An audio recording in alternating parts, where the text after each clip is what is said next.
Dear students, in this video we will talk about benzyl-benzilic acid rearrangement.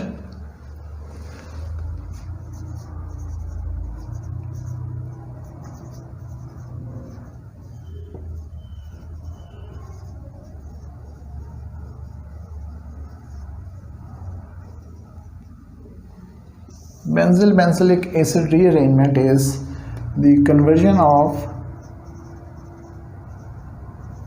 alpha diketones, which are also called 1,2 diketones,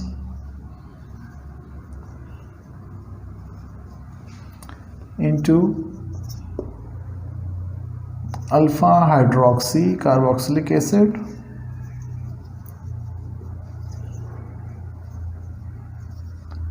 in the presence of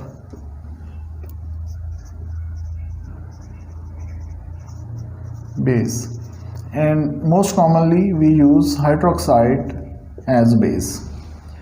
And the general reaction for this rearrangement is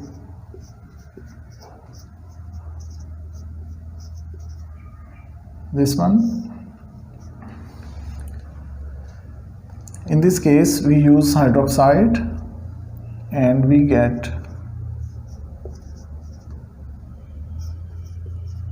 the salt of carboxylic acid, alpha hydroxy carboxylic acid, and upon hydrolysis, acid hydrolysis, H plus, we get alpha hydroxy carboxylic acid. So this one is called benzyl and this is called benzylic acid.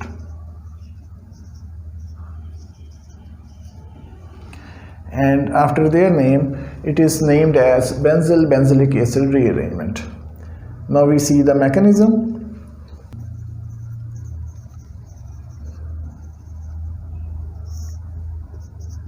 If you take benzyl as the example of 1,2 diketone and treat it with hydroxide, we can see that both of these keto groups are symmetrical in nature, because on the both sides we have phenyl group, so hydroxide ion can attack any one of them, and as a result we would get the corresponding tetrahedral intermediate.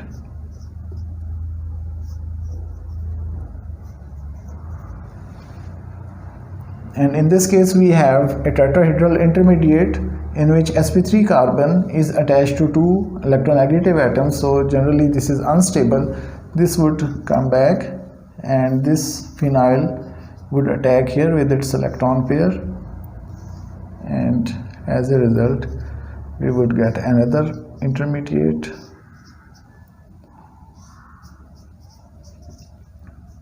This one, and here we have an alkoxide, and on this side we have carboxylic acid. So this is acidic in nature and it would give away its proton, and as a result proton transfer reaction would take place.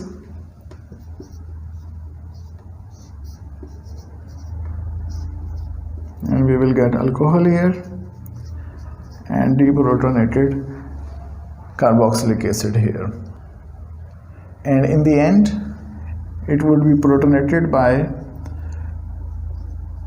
acidic water. In general, when we start a reaction with base, most of the times we quench the reaction mixture with acidic water. So as a result we will get this alpha hydroxy carboxylic acid, also known as benzylic acid in this case. So this is the general mechanism. Now we see some features of this rearrangement.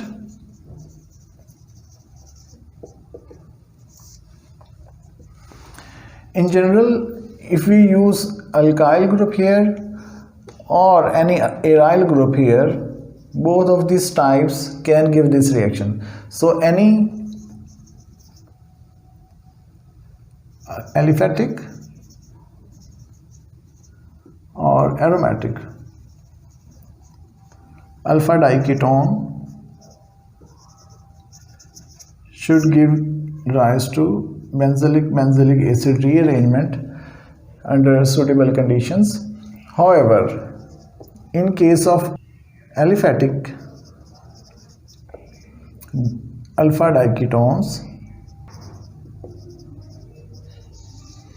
lower yields are obtained. Why lower yields are obtained? For example, if we have alpha diketone like this, we have alpha hydrogen present here as well, and here we have no alpha hydrogens. So here no alpha hydrogen, no protons, and here we have alpha hydrogens. As a result, this base which we are using here can deprotonate these hydrogen as well, and due to which aldol reaction can also take place. So at the same time we have competing aldol and benzyl-benzilic acid rearrangement reactions. So due to this we have lower yields in case of aliphatic alpha diketones. If we use aromatic alpha diketones,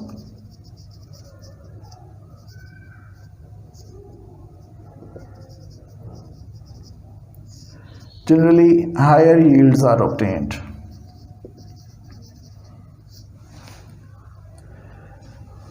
Next point is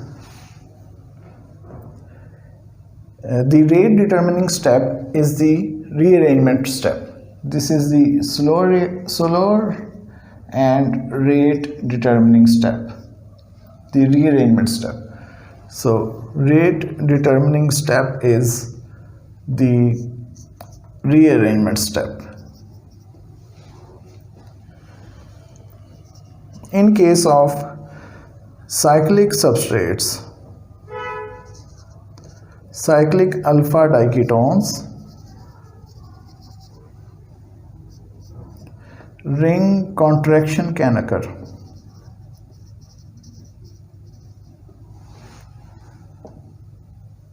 We will see the example of ring contraction as well later.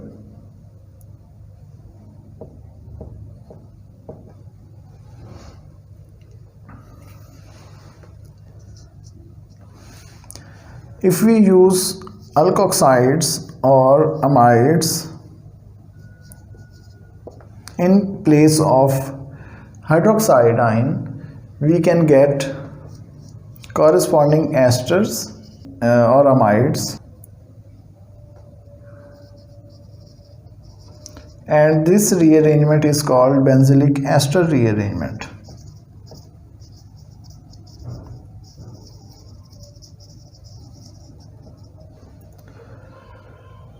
So this was about the features of benzyl-benzilic acid rearrangement.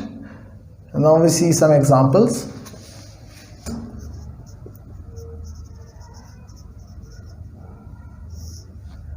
And first example we would discuss is the conversion of furyl into furylic acid.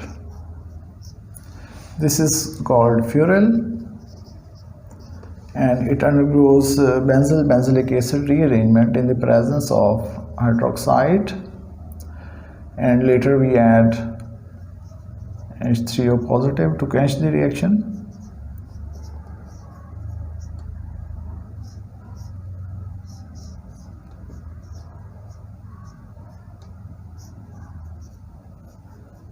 And this is furylic acid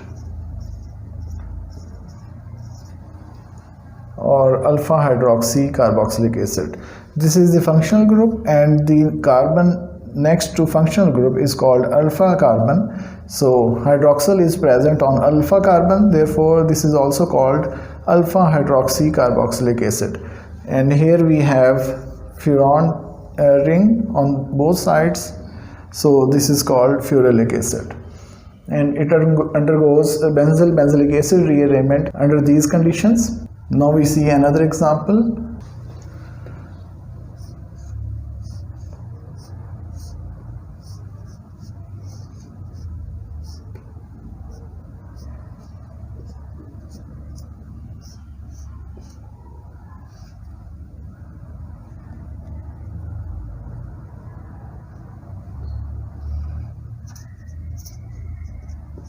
So this is also alpha diketone, or 1,2-diketone.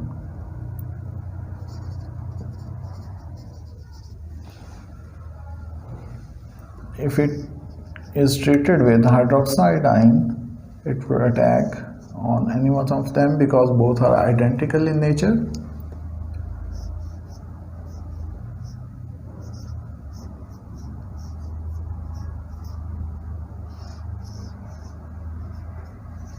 And we will get O negative, OH. So again we have a tetrahedral intermediate. This would come back here, and this group would attack here, and this bond would break, and as a result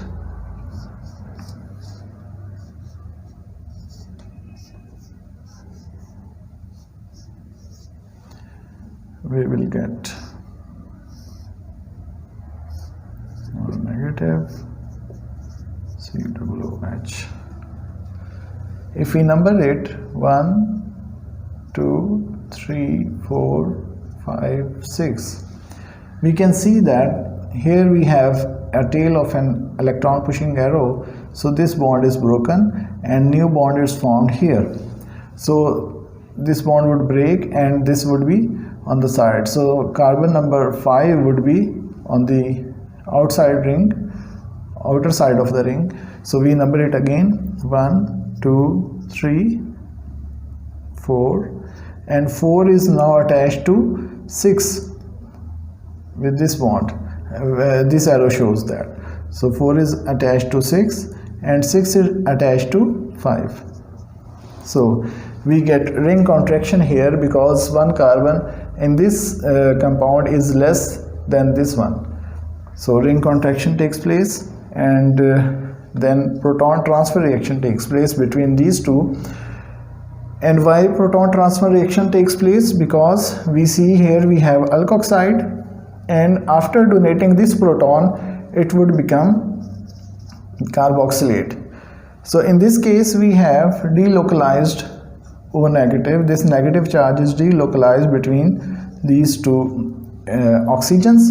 So as a result, here we have O negative localized, here no delocalization, localized electrons. So therefore this is more stable in comparison to this one. So we will get proton transfer reaction,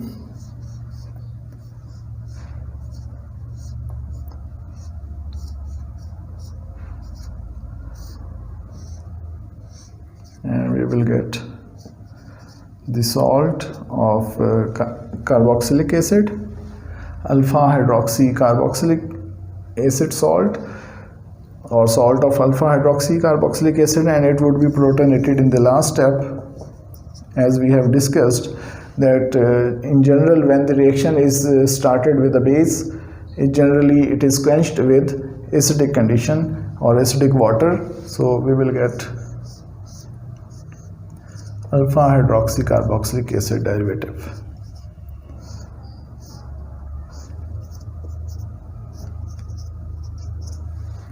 So this is our product, and ring contraction has taken place during this rearrangement. I hope this is clear to you. Now we see another example. If we take the example of unsymmetrical diketone, for example,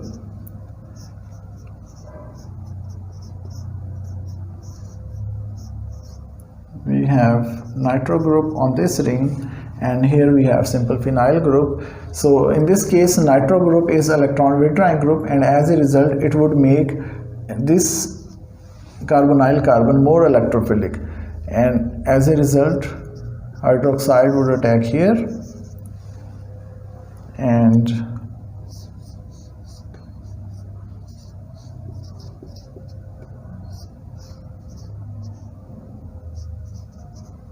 we would get this intermediate. This would come back and this would attack here. This bond would break, and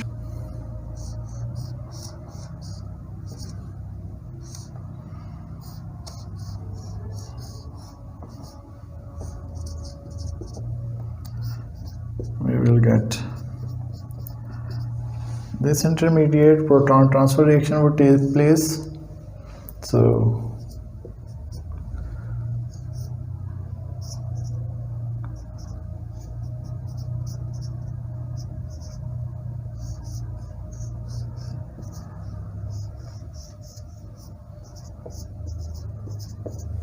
and in the end we will protonate it, so we will get OH here.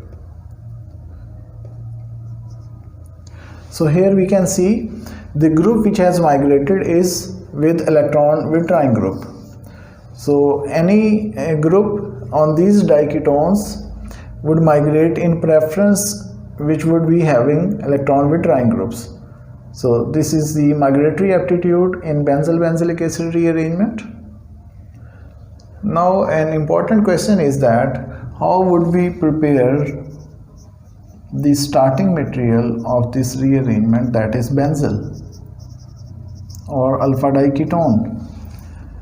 One possible route is benzoin condensation.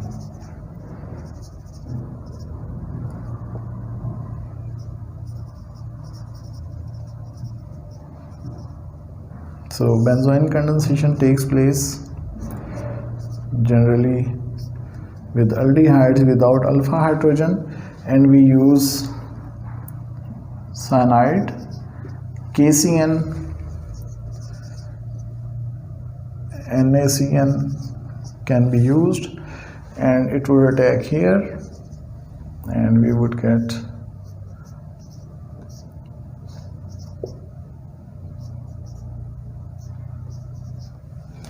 this one. Here also proton transfer can take place, so we will get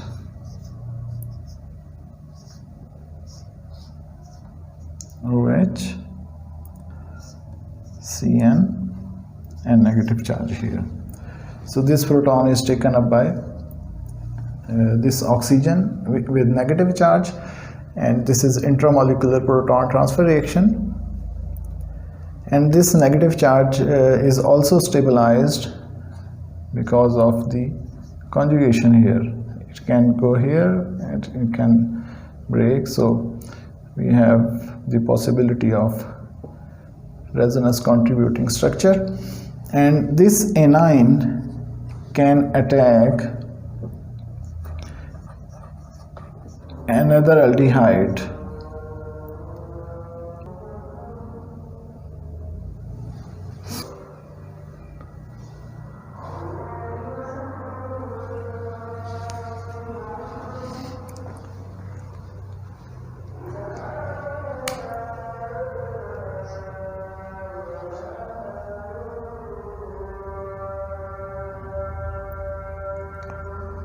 This negative charge would attack on this carbonyl carbon of aldehyde. This bond would break, and as a result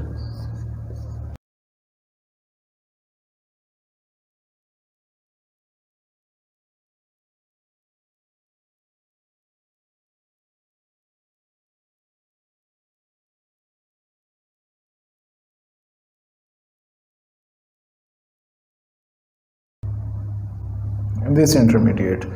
And in the next step again proton transfer reaction can take place, so we will get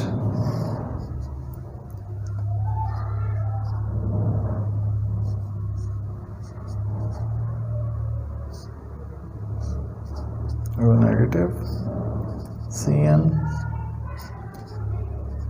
OH and this one.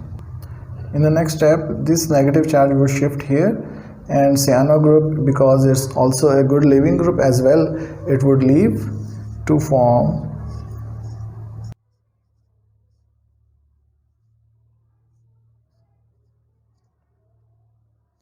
alpha hydroxy ketone, and it can be oxidized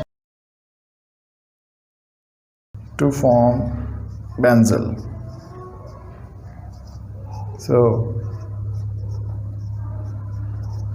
this is the product of benzoin condensation.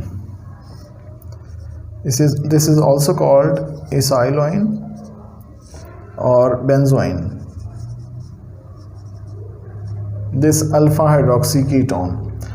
And the product of benzoin condensation can be oxidized with any suitable oxidizing reagent to form benzil or alpha diketone. So this is how we can prepare benzil using benzoin condensation. We can use different methods for the oxidation of benzoin product. For example, if we have this benzoin alpha hydroxy ketone, we can oxidize using Swern oxidation method, or we can use PCC, pyridinium chlorochromate, or we can use PDC, pyridinium dichromate.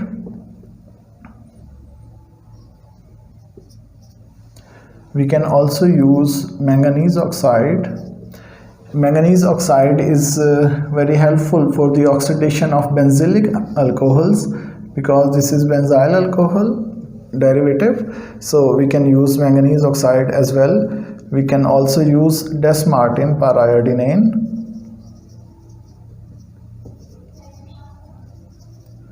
So we have various methods to oxidize the product of benzoin condensation to form benzil as product. So this is one pathway, and we have also possibility to form 1,2-diketone by the treatment of biphenyl. This is biphenyl using oxalyl chloride, COCl2. This is oxalyl chloride, which can be prepared by the reaction of oxalic acid. This is oxalic acid. If we treat it with thionyl chloride, SOCl2, we would get oxalyl chloride. The structure would be this one. So this is oxalyl chloride. If we react it with the biphenyl in the presence of Lewis acid, for example AlCl3, we have chances of acylation on both sides here, and as a result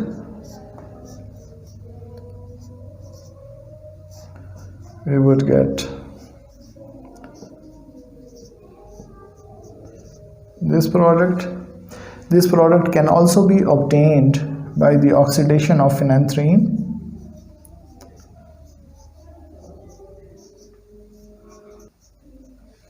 And this ring can be oxidized using K2Cr2O7, and we would get 1,2-diketone. So there are different methods to prepare 1,2-diketones, and some of them we have studied here. So I hope this is all clear to you. If you find any question or confusion, please leave your questions in the comment box. Thanks.